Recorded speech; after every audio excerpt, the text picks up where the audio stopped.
Are you working on your author career but struggling to get that first book published? Does the goal of being an author seem too lofty? Or thoughts of having multiple books and making a full-time living are as fantastical as living in Cinderella's castle? Welcome to Discovered Wordsmiths, a podcast where aspiring authors can be heard. Join Stephen Schneider as he finds and talks to authors you may not know, but authors that have gotten their foot on the author career path. Hear what they've done to get there and where they want to go now. Settle back. It's time for a bit of inspiration and advice. Come listen to today's Discovered Wordsmith. All right, so let's talk some author stuff because we've got some similar interests in that. So before we delve into our marketing for middle grade topic, what are some things that you learned writing your first book that you're doing different with your newest book? I'm much more aware of what the market is buying, so what kids are actually reading. So I look at, the Stephen K. Smith. So I've got like tier one authors that I'm trying to model and see what makes them successful. What do they have in their books that I don't have or don't have enough of in mine? And I look at Rick Riordan is hugely popular with all of his series. Brian Johnson is another indie author who wrote the Proto Project, and that book consistently ranks up there in top engineering books for kids. So what I've learned is, okay, what do these books have? What do the covers look like? What do my books need to have more of? And I've concluded that mysteries and spy content, those genres sell to middle grade kids, mystery, adventure, and spy content. So I've got to up the ante in some of that suspense and adventure and conflict. And I've finally figured out what my covers need to look like. And I'm really thrilled with the illustrator I have now that's doing my covers. Okay. So you mentioned covers a couple times. What did you do for the first book compared to now? Well, so my coach said, okay, for children's middle grade, it needs to have a cartoony cover. And I, in fact, I loved my first cover. I found the artist on Fiverr. The cover design got done in a week. The book took another year to edit and finish, and before I was ready to release it to the world because I wanted it to live up to the cover. But feedback I got later was, I look at that cover and I think it's going to be a children's picture book.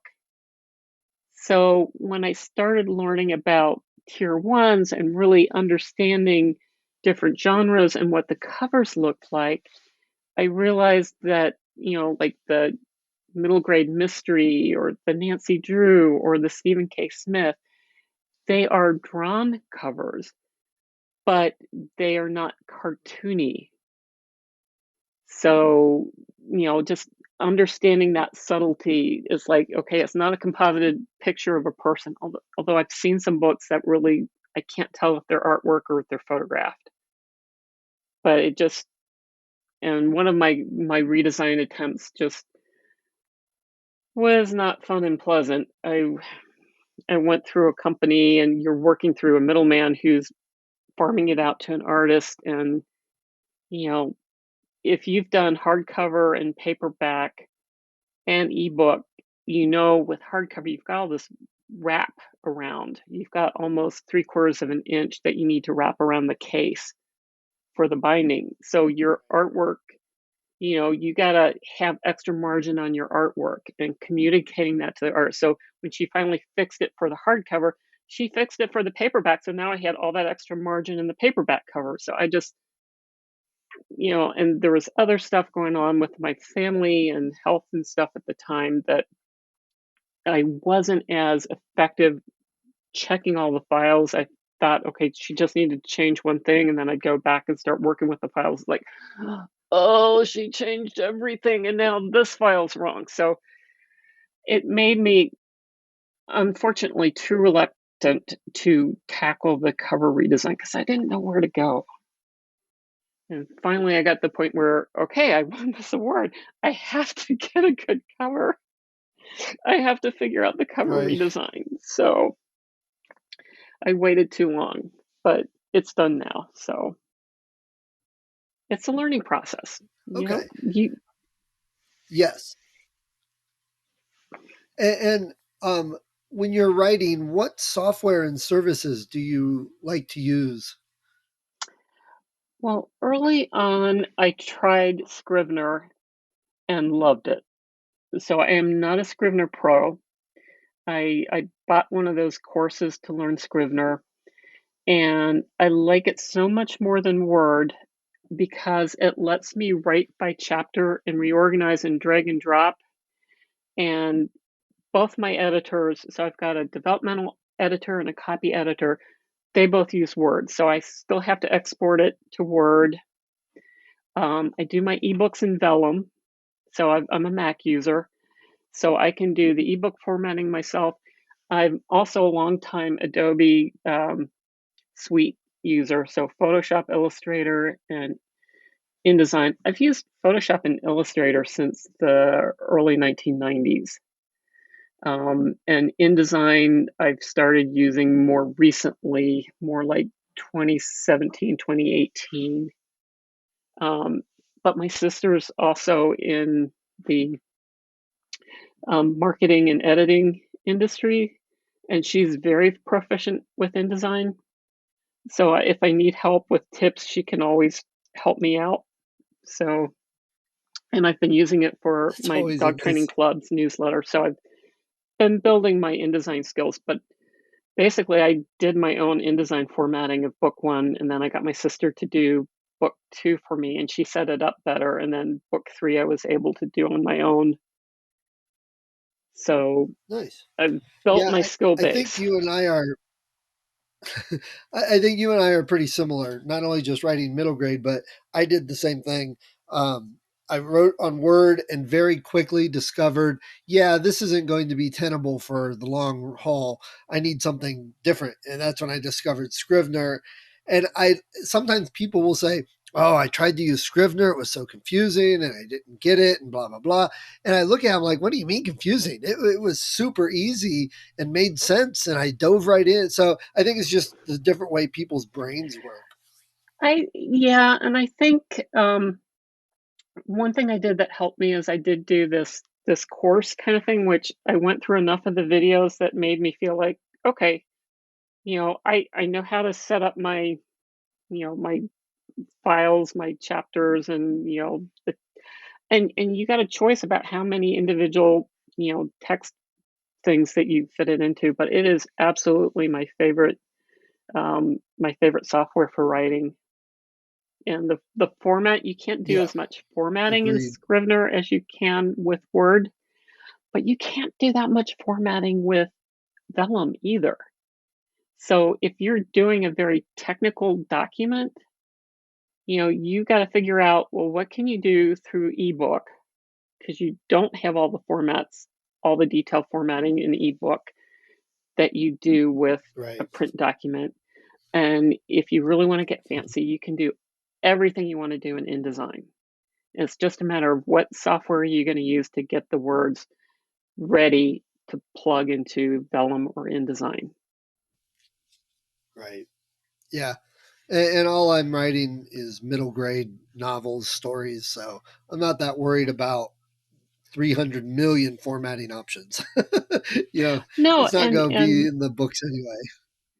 no, and that's it. You're absolutely right. We're not doing science textbooks where we've got lots of equations and tons of figures and everything else. It's, you know, really it's the story and being able to get illustrations in line. And being a detail oriented engineer, I quickly came upon a strategy for, here's my folder. I'm going to I do illustrations for my book. So they're not picture books, but because of the projects and some of the design challenges, I do some of my own illustrations where it helps clarify a plot point. And so I do those illustrations myself, and I keep them in a folder, and then I number them in order, and I have the version for the ebook at lower resolution in color, and then I have the version for InDesign, which has to be grayscale, and can be higher resolution. So I kind of manage that with the original format, then the ebook and the grayscale, and then I keep track of all that in an Excel spreadsheet. So I track my word count by chapter in Excel spreadsheet, and I also try to track daily how much I'm writing.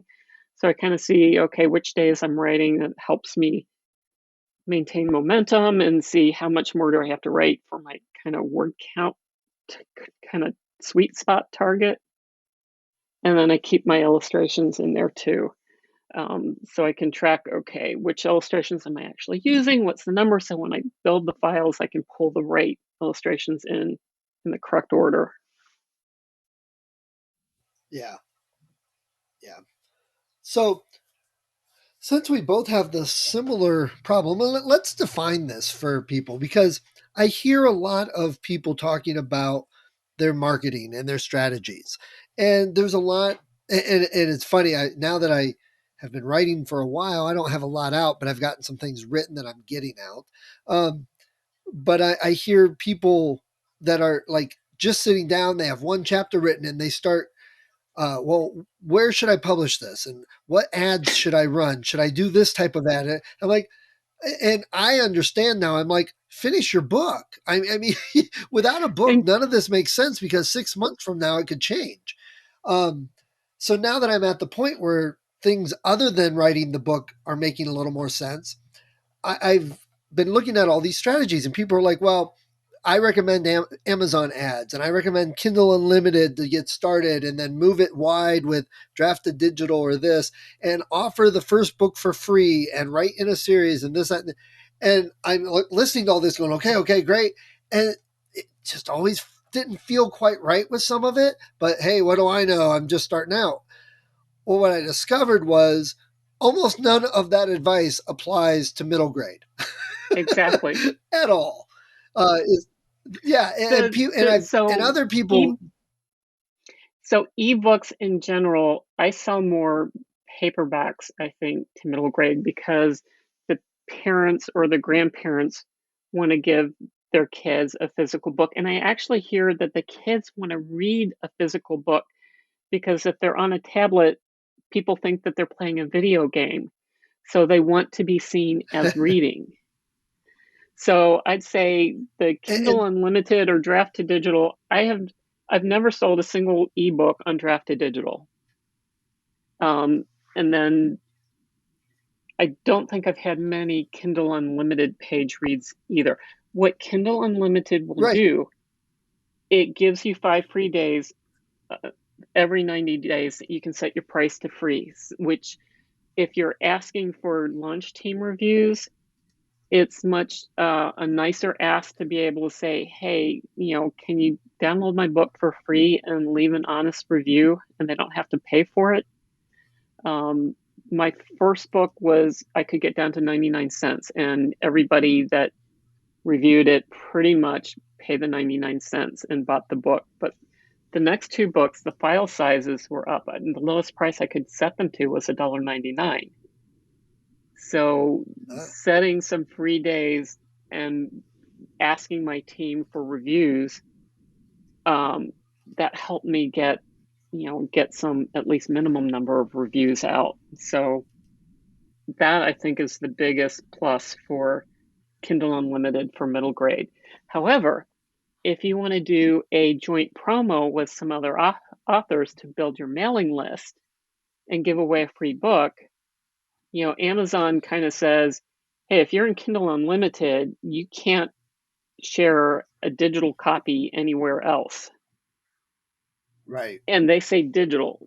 Well, If you look at your ISBN requirements, you need a different ISBN for a PDF versus an ebook versus a paperback or hardcover to sell them.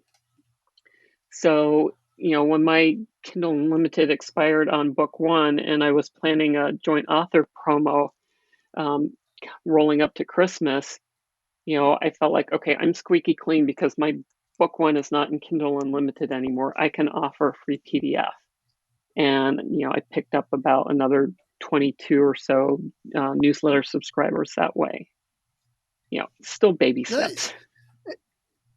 And that's, I mean, so a lot of those strategies don't work because, again, it's different middle grade that most of them aren't on Kindle Unlimited and reading books.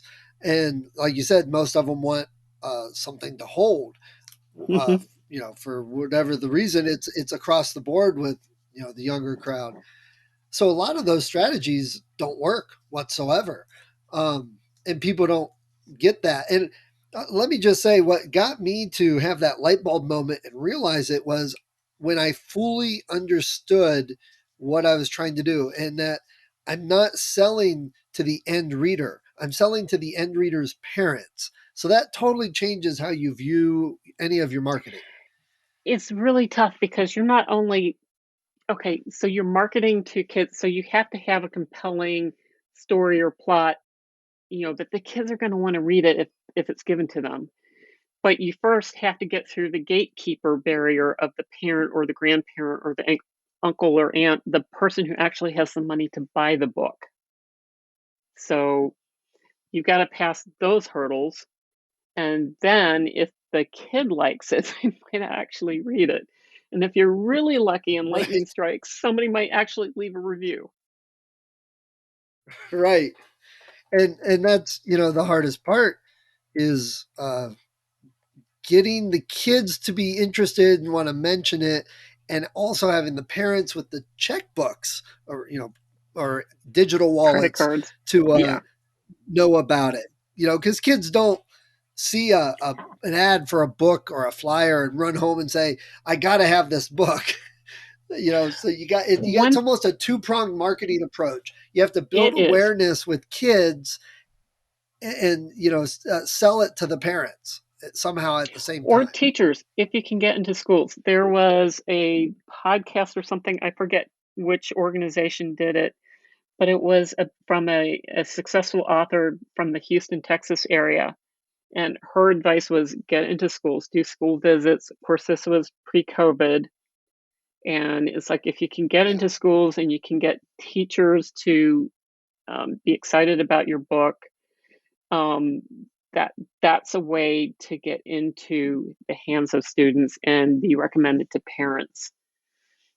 It's just been Yes. challenging with COVID finding the right people to reach out to. I did one school visit last year where I knew the teacher, and it was wildly successful. So it was a great experience. I did the buoyancy cardboard boat experiment from the second book and had really engaging sessions with four different groups of fourth and fifth graders. So that really kind of bolstered my ego and feeling like, okay, I've got some content that changed some attitudes with kids where I try to make it relevant to them. I focused on the problem solving skills piece and I teed it up with, okay, no matter what your goals are, whether you want to invent or create something new, or if you want to, help people live a better life, or if you want to win an Olympic gold medal, learning problem solving skills can help you achieve your goals. And I asked some of the kids, what do you want to be when you grow up? And we had some of the jock athletes, and but one of the things that really made me smile was at the end of the presentation and the experiment, one of the kids came up to me and said, "I changed my mind. I want to be you now." So he wanted to do the design and engineering. So you know having that connection to the kids, which was really possible because of the school visit, you know, made a huge difference to me. And you need all those small wins to keep going and keep learning and keep trying. So, what have you been doing for the last year, year and a half without school visits? Well, I did have one last year. Um, there were some health issues with my family that I don't want to talk about, but it kind of threw me for a loop for a few months. So I got through my commitments with doing some training for Girl Scouts and the school visit, and then I just needed to take a few months off and deal with life. And once I gave myself permission to do that, um, I realized that, with all the stress, my weight had gone up, my eating was out the window. I ended up actually joining Noom and focusing on diet to get my weight under control. And, you know, I was doing yoga, so I had physical exercise every day, but I had a few months of just feeling crappy and no energy. And I dug myself out of that hole and started working on book 4. So, I got back into the group coaching calls and started actively thinking of, okay, what do I want my theme to be for book 4? When are we going to be in Hilton Head? When can I research it? How can I use what I've learned since the first 3 books? And I with marketing with one of the masterminds, I was coming up with an idea for a prequel as a lead magnet. And so I dug into this whole backstory for Sam, who's the Magic iPad interface, which really is helping to set up some of the plot for book 4. So I was working those ideas and working on a cover for the prequel and starting to write and do some illustrations for that. So I wasn't always productive on a daily basis, but I was starting to really get a focus for what I wanted book 4 to be and how I wanted to pivot and make it more um, fun and entertaining for kids. So book 4 is gonna have a little bit of a flavor of I Dream of Jeannie meets Man from Uncle, while Girl MacGyver saves the baby sea turtles. So she's got all this other Nice. crap and secret stuff going on to deal with.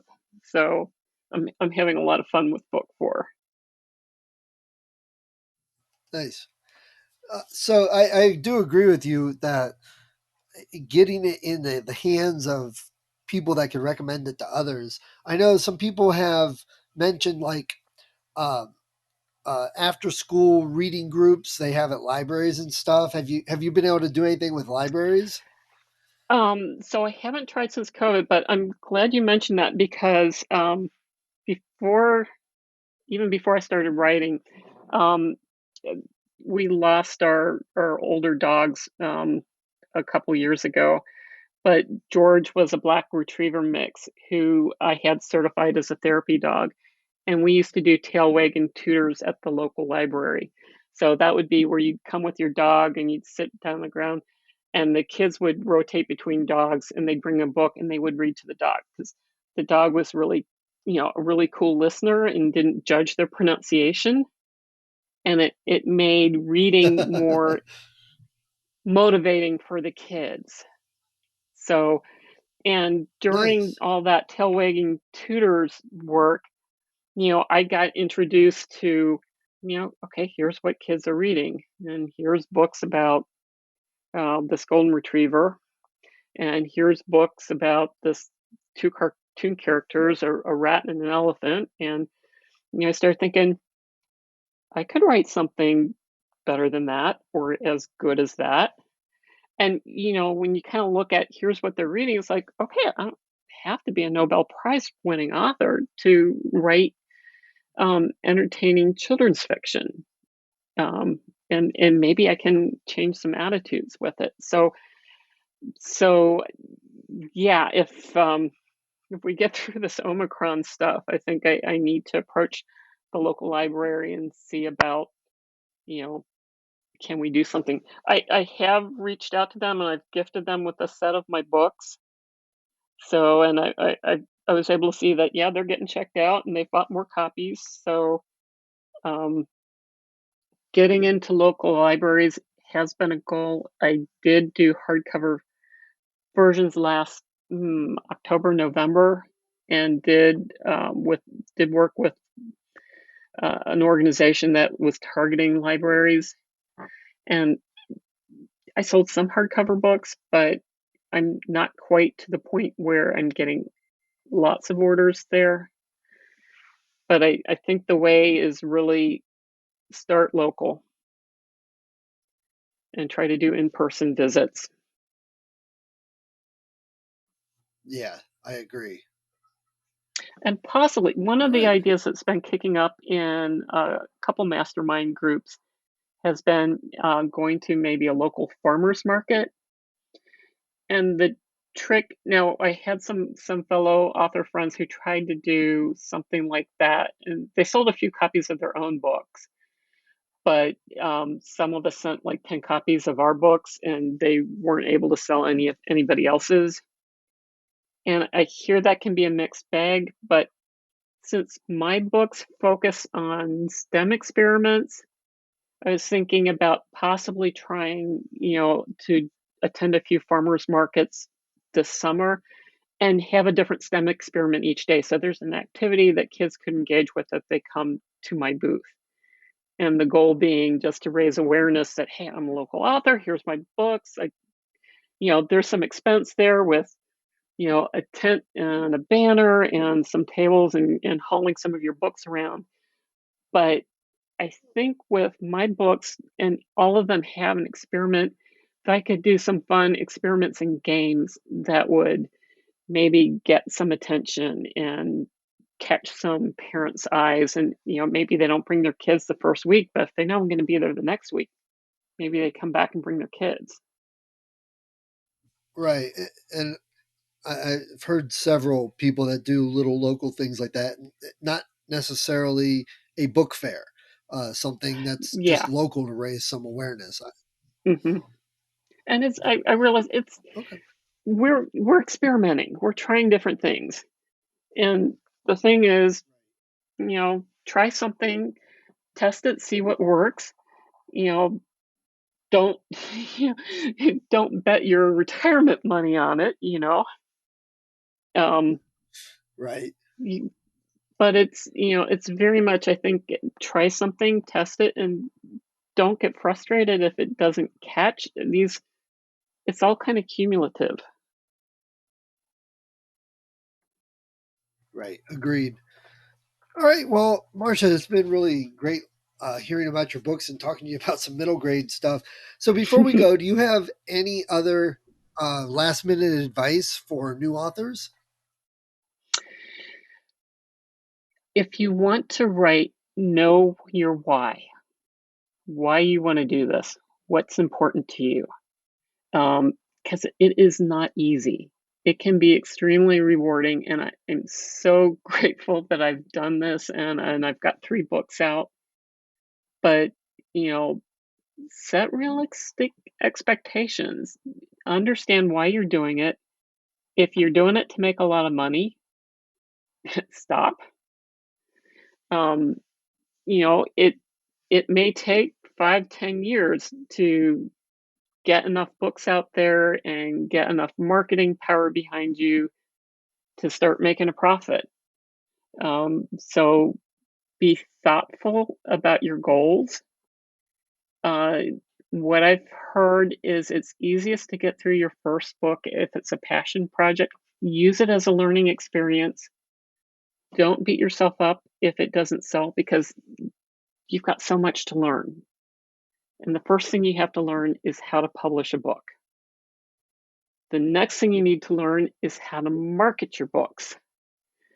And you almost need to have enough understanding about the market and what's selling to make sure you're writing in a genre that can make money.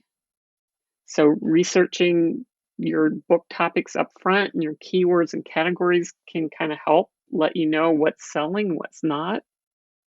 And if you can, use that research to try to tweak your story so that you can attract readers who will love your story and want to buy them.